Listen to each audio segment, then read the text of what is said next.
Hey, what's going on, guys? Room Gaming here, back to another video. Today's episode, we're taking a look at Arcane Mage. We're just going to talk quickly about the opener. We're going to talk about single target priority and AoE priority. If you do want to follow along a little bit, we do have a link in the description of the video.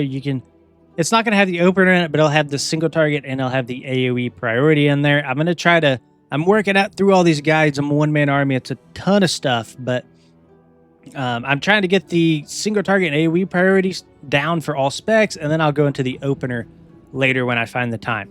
But for the purposes of this video, I will cover the opener first. And the main thing with the opener is our burn phase, right? And what we're trying to do is funnel all of our damage that we possibly can into our Touch of the Magi. And basically, it's like a ticking time bomb. And the more damage that you can get in that short window of Touch of the Magi, then the more single target and AoE damage you're going to do. So your whole sort of rotation kind of is synergized around this Touch of the Magi spell. Also, hence part of the reason it is in the center of the Arcane tree. Okay, the three main spells you need to know about are going to be Evocation, Arcane Surge, and Touch of the Magi. Basically, the idea of Evocation is for Siphon Storm talent. We get an intellect buff when we channel this. Arcane Surge is going to give us... It's going to dump our mana pool, but give us a ton of mana regen, and it's also going to give us a big spell damage amp. And then Touch of the Magi, which we just discussed. So really what you want to do is you want to align these three cooldowns. When all three are available, that's our big burn, and when just Touch of the Magi is available, that's sort of our mini burn.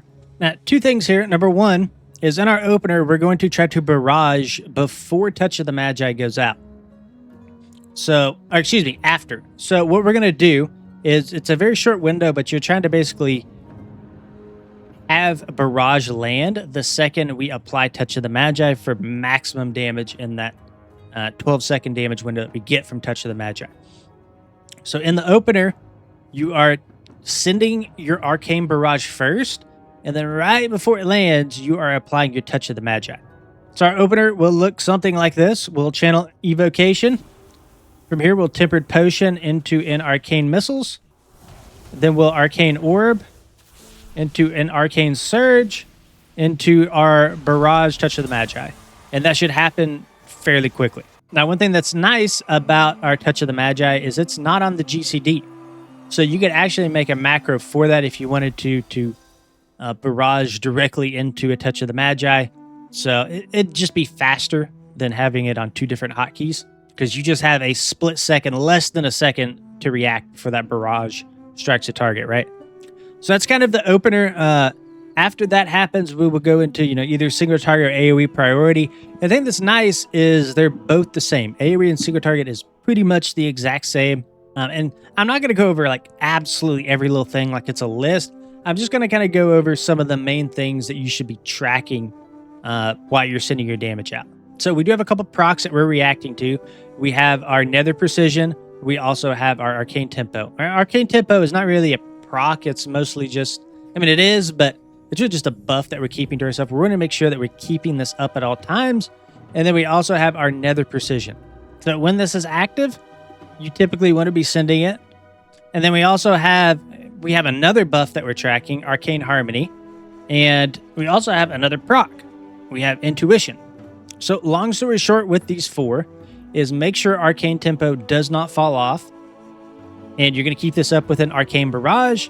Whenever Arcane Harmony goes over 12 stacks, we're going to make sure that we are sending an Arcane Barrage along with at least, it doesn't matter really, it could be 0 or 1 Nether Precision stacks. And then anytime that Intuition procs, we're going to make sure that we're immediately sending that, because it just lasts for a few seconds. Now, it's the exact same thing in AoE versus single target.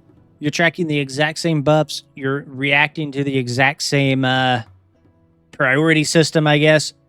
Again, the full list is in the description of the video if you want to go through some of this.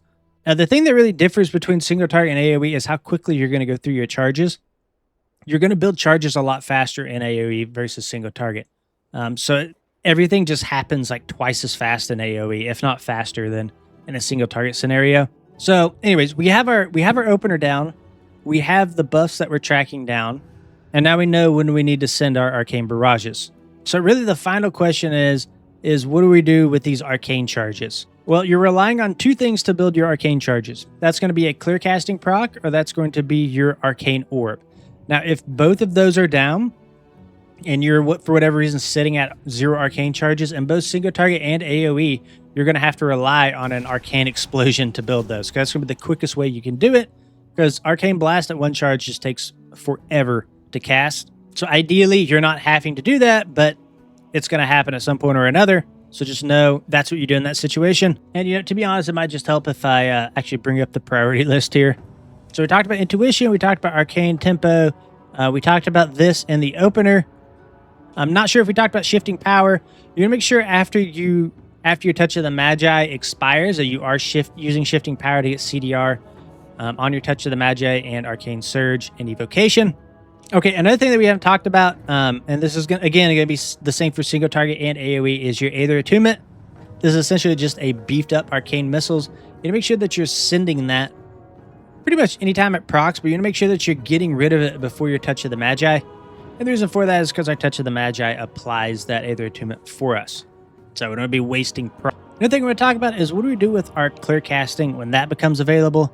And I like to use clear casting as a way to rebuild my arcane charges. So when clear casting happens, that's basically a freebie for me to be able to use Arcane Barrage. I can clear cast, and then we're able to build up those arcane charges pretty quick through high voltage.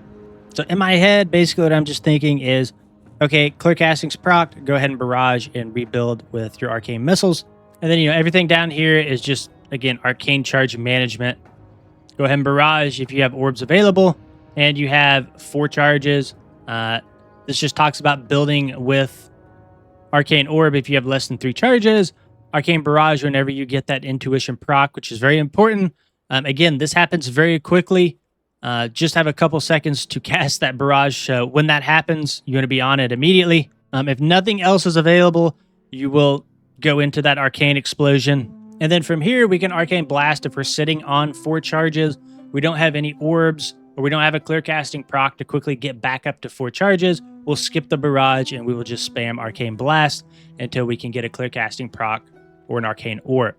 And if for whatever reason you do go you can arcane barrage to reset those charges to make that arcane blast a little bit cheaper. If for whatever reason you can't arcane explosion, then I guess you can do arcane blast. And then if you're into mana issues, you can dump charges with arcane barrage.